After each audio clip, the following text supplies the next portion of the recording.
Welcome to the Experiment podcast, where we talk about life and business and how they daily intersect. I'm your host, Laura Dowdy. Let's get to some real talk. Hey, y'all. Welcome back to the Experiment podcast, Sunday edition. I know 12 days in a row here I'm going for, and we have 6 doors left until 2021. And today the door we're opening is about time and patience. So yesterday we had a little fireside chat about resilience. So I hope you found that helpful. And as you can kind of see, I'm kind of going for a theme here about trying to set y'all up for success for 2021. Today's topic is not one that most people really enjoy. Nobody wants for time to take the time that it does. We want it right now. And the truth is, there is a purpose in the process. I won't use the word journey. I'll try not to anyway, but it is about that as long as you are staying present. And what I can tell you is that the more present and aware that you are in a situation and acknowledge the positives and the negatives, like I said yesterday, the failures, and regroup, the shorter the time is.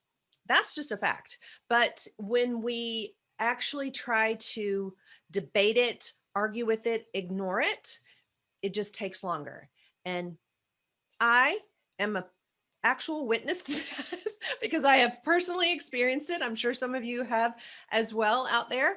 And I learned it in a very visceral way. And I wouldn't change it for the world.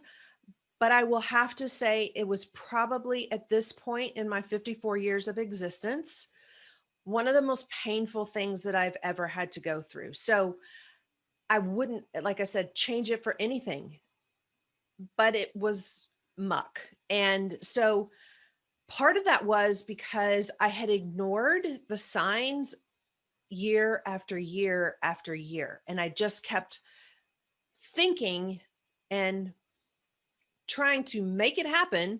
And it just doesn't work that way. The lesson is there, and where you need to be is on the other side of it. So the sooner you learn that lesson, the faster you're going to be on the other side of it. So again, today's topic is time is precious and patience absolutely is a virtue. Now, while patience is a virtue, waiting around and doing nothing certainly isn't the answer to finding success, either in business or in life. And we all know that on the surface. The key to balancing time and patience functionally lies with the actions that we take and the focus of our life being driven by our habits rather than by the results. So what you do every single day, how you get up, what you do when you get up, what you do after that, what you do after that, what you think, what your attitude is, what your energy that you're putting out, the things that you say to other people, those are your daily habits, and those are what are creating your results. And the reason that your actions and habits matter more is because they are directly in your control. But the results that you seek are more or less a byproduct of that. Dwelling on the results will not change them, but tweaking your efforts, actions, and habits certainly will yield different results, particularly if you can be patient long enough to see your hard work pay off. And that was where I was when I was having to deal with stuff that I had delayed for a really long time. So once I recognized, just confront it, I could start to see it start to pay off. I could feel it every day when I woke up. And every little time I got just this little ounce of joy, it got a little bit bigger. So it builds on top of itself. So be resilient, like we talked about yesterday. Don't give up, keep going.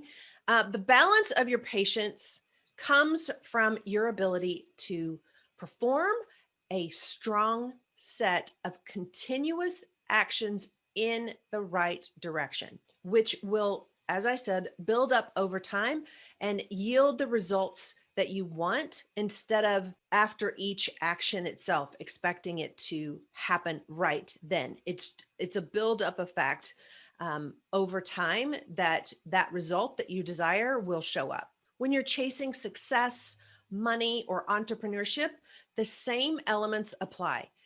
You must be able to stay the course and focus on your daily routines, which, as I've said, when combined, will yield you a higher level of reward. And not to mention, effective time management is absolutely one of the most necessary skills. And I will tell you, that for me was something that I avoided for a really long time. And the funny thing is it's not shocking to me that I sometimes attract coaching clients that have the same issue. And that is because I have overcome that. I actually thrive. Sometimes I have to be careful that I'm not like ridiculously anal or OCD about my schedule, because that too is, you gotta, the pendulum needs to kind of swing here in the middle, not too far to the right, not too far to the left. And I'm not talking politics here.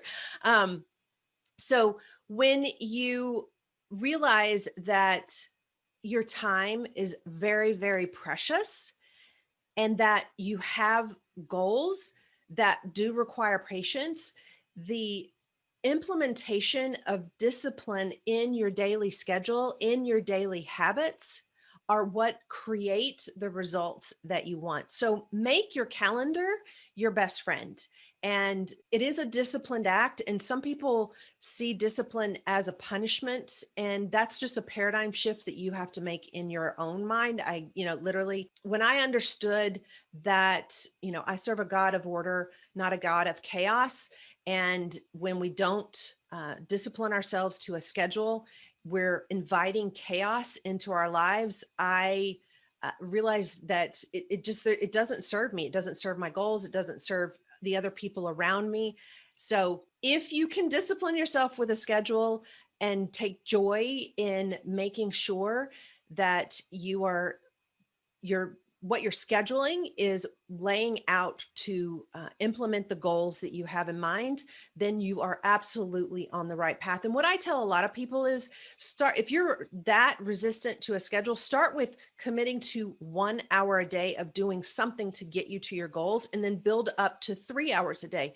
And I will tell you that even if you split those 3 hours up, that over time you will get way more comfortable and you'll actually start to see how things flow easier and life is less chaotic and things come to you quicker. So just my little soapbox there on making sure that you do your schedule. Again, investing in your timeline that is focused around your efforts and your habits and things that are fully in your control and in your ability to change what's going on around you, that is the best investment of your time.